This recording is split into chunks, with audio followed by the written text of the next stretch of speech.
Very shortly, we'll continue with God's account in the book we know as Acts, or Acts of the Apostles, of what took place after his son Jesus Christ, the Messiah, returned to the realm where he always existed as part of the three-in-one God. A hugely significant player in the ongoing narrative will be the third person of that divine unity, the Spirit.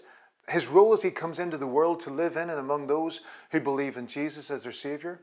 We'll hear about some of the extraordinary things that happened to those who'd followed him while he was on earth and to those who became his followers over the next 50 or 60 years.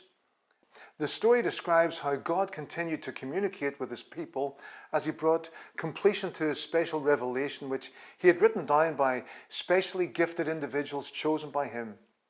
Before we launch into that next chapter of God's story, we're first going to review some of the highlights from the part of the narrative we have already covered. Because it is familiar territory, we'll move fairly quickly and only stop here and there at significant landmarks. But the pace at which we go will not be the only difference. The perspective, the lens we look through will be new in certain key aspects. As we move through the narrative the first time, the whole flow was towards the coming of the promised deliverer. Our choice of what specific parts to cover and the things we focused on all built towards the arrival of God's Son in the world that he himself had created, a world that desperately needed the salvation he alone could provide. Then, once he was on the scene, we observed how his life moved towards the climactic events of history, his arrest, execution, his burial and resurrection. Everything in God's narrative was drawing us on towards that great resolution of the terrible situation the world and its human inhabitants are in. What Jesus from Nazareth accomplished changed everything. From that point on, nothing was or ever will be the same. For us too, having followed the narrative and then arriving at this point in the way we have, things should not be the same. Even if we were formerly very familiar with the Bible, hopefully this has brought into perspective again for us the incredible things God accomplished through the death and resurrection of his son Jesus. That's the amazing thing about the good news that is at the heart of God's story. The Bible tells us that it is a living, active and powerful force. Hearing truth communicated clearly, hopefully that's taken place here, should be a life-changing experience. For a new believer who's just accepted the gospel by faith for the first time, the changes are obviously enormous. For those who've been God's children for longer, even if things are not quite so dramatic, the process of hearing God share his story that culminates in the gospel should still have an impact, should still change our perspectives and help us see just a little more the way he sees things. So again, before we just steam ahead with the rest of the narrative, we're going to take a brief time to enjoy looking back from this new perspective, through the lens of what Jesus has achieved for us through his sacrifice.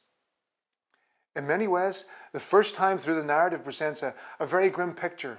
On the whole, it is a story of rebellion, of separation, of pain and failure. The great dilemma, the problem that man as a whole and individual people face in this world is strongly featured in the story. The results of Adam and Eve's sin jump out at us everywhere. God's enemy Satan has usurped God's place and taken the human race captive through his deceit. Created in God's image and intended for a great purpose, men and women are incapable of fulfilling their intended destiny. They are cut off from God with no way back. They are under his righteous judgment. And this corresponds to what we see in daily life. It is, in many ways, a grim picture.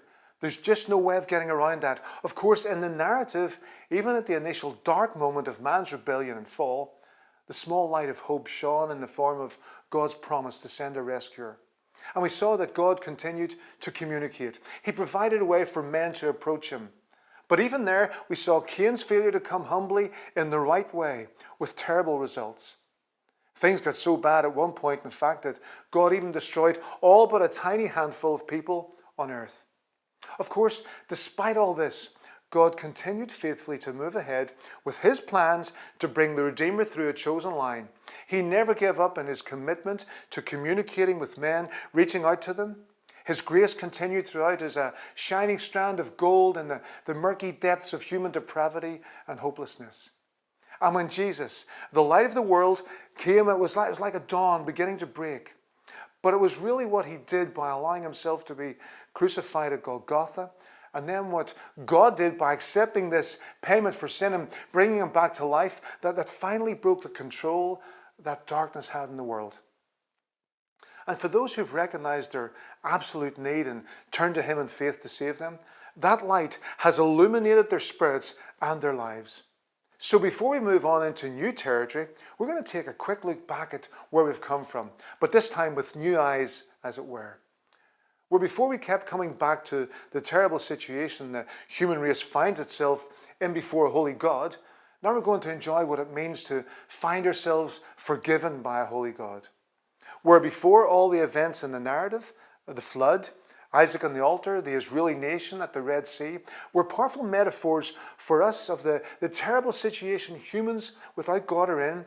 This time we'll see in those same events some wonderful illustrations of what it means to be those whom God has rescued.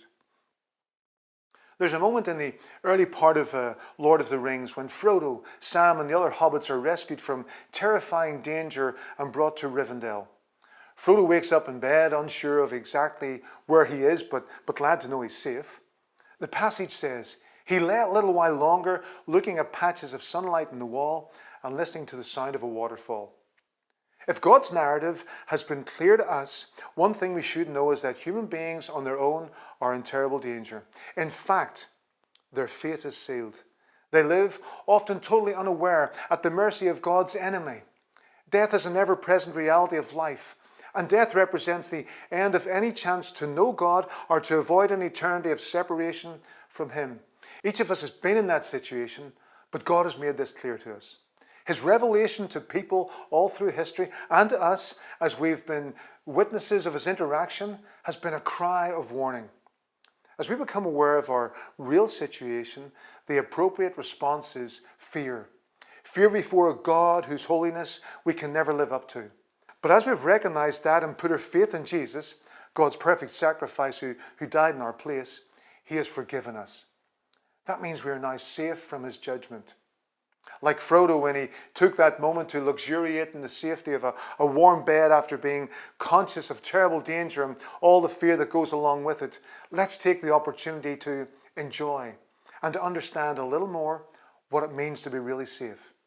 At that moment, Frodo didn't realize that before long he and his companions would set out on an epic quest.